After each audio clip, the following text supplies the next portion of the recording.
Hello there, ladies and gentlemen. Nice to speak to you today. Today's vid, I'm going to show you my beginner's endgame build and what my thoughts are on the new weapon type from the new DLC/update. It's not going to be much, but I'm going to try to help y'all as best as I can with the new beginner's endgame build. Now, let's get started. The white mist armor is perfect for beginner's endgame because it has unfreezing spirit, and equipping it with violent flash incarnation is perfect as well with it because the massive hazard. The passives I use are clear flash, single-minded will, blade dance, and pulverizer. These are a perfect set to able to hazard your enemies pretty darn fast. But for my sword skills, I also have a white mist armor with unfreezing spirit and also another violent flash incarnation. I have killing blow to increase damage and weapon of darkness to give me some health regen. Hyogi, I have it with a guardian dragon armor with its abyssal reflection and the Rakasha incarnation to deal extra damage down foes, just like Sanka. I also have Building Blossom with Forgotten Talisman for the cooldown time, and it's perfect for dealing out a lot of damage. I kind of want to have this armor with its passive but with a different incarnation. Now, incarnation I want it with is this one, Phoenix Incarnation. Decrease the SP consumption, cooldown time, and increase its area of effect, so it'll be useful. I have Riona, as you can see, but I have Reaper's Wrath as in one mine for crits, Sword of Goddess for attack and skill speed, and Galvanize to give me arts. I'm thinking about doing Firebolt, but I end up realizing it gives me more debuffs than Sword of the Goddess, so I'd rather have Sword of the Goddess than Firebolt. So go with this if you want to.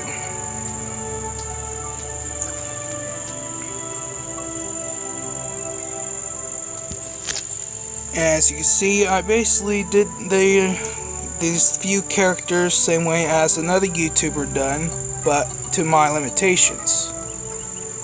And for some odd reason, the Forgotten Talismans I gave them is the same Forgotten Talismans I have on myself, but for some odd reason, the passives disappear after putting them on. I don't know if this is intentional or not, but for some odd reason, every single time I put one of my gears on one of my characters and put it on a different character, the character before ends up losing that buff.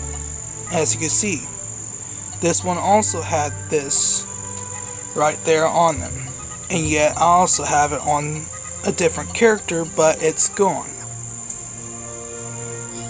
I don't know if Bandai intentionally did this or it's like a bug or something, but with my hypothesis, I believe the best answer is that you probably going to have to grind yourself your armors and all that you want to have to basically on all the characters that you want.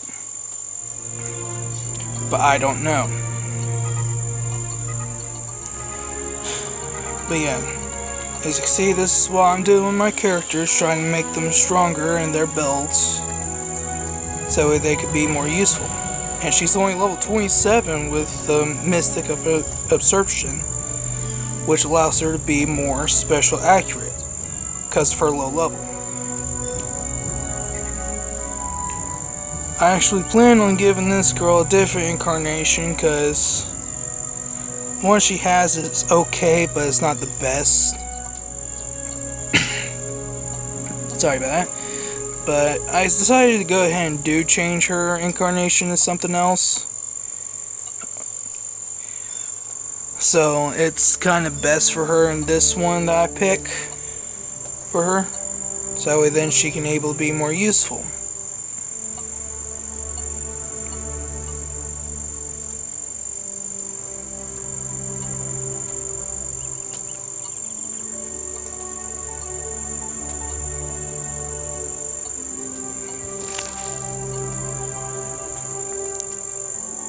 Lotus Stigma. Increase the hazard break time. I don't know if it works overall or not, but I say it's decent if it works overall in all characters.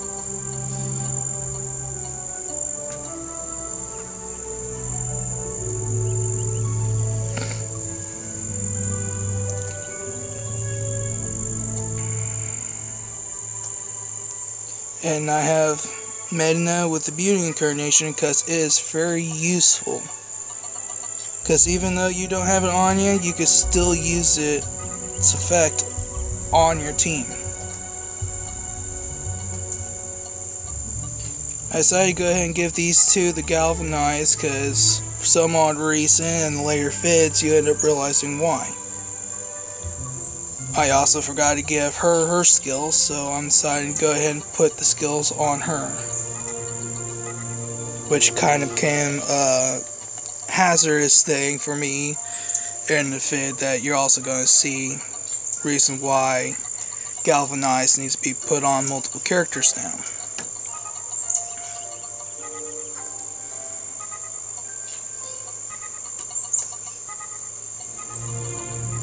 As you see, I'm starting to give her customized gear, while also looking for a decent secondary skill for her to use. I decided to use Tri-Piece at the end because it's actually pretty decent. But I'll show you what the battle is like and whatnot later. But this is how good the build is without an actual good team.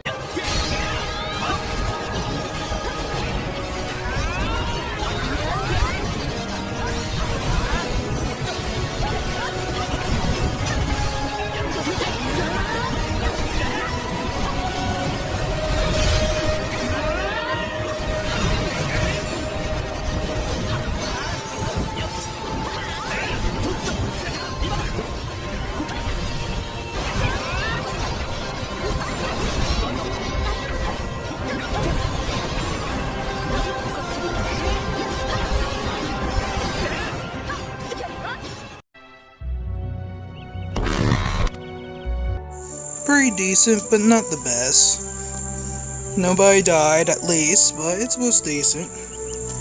Now, in this part of the battle, it's actually the one that I was telling you about not having the right skills at a time, and the two don't have Galvanized and the reason why it needs it. Here we go.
Level 80 versus 350s and 20. Yeah, this build is pretty darn decent.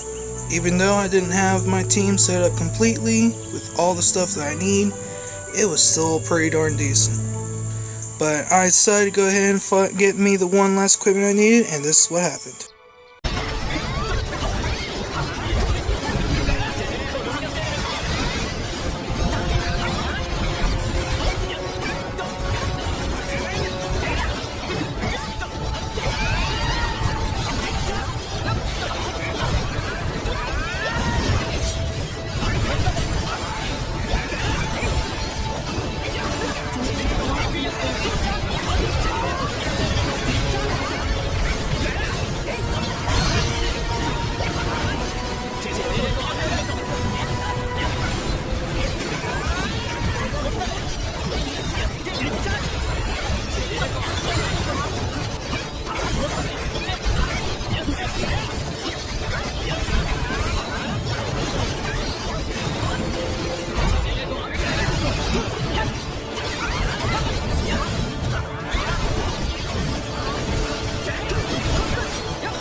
As I say, pretty darn build, but the first time I fought it, I didn't have the capability to get its passive, so I basically learned something.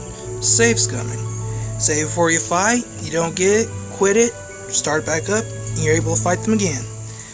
So that way it's an easy way to get it. But my thoughts on this new weapon from the new DLC/update, if Katana wasn't already my favorite, this one would be.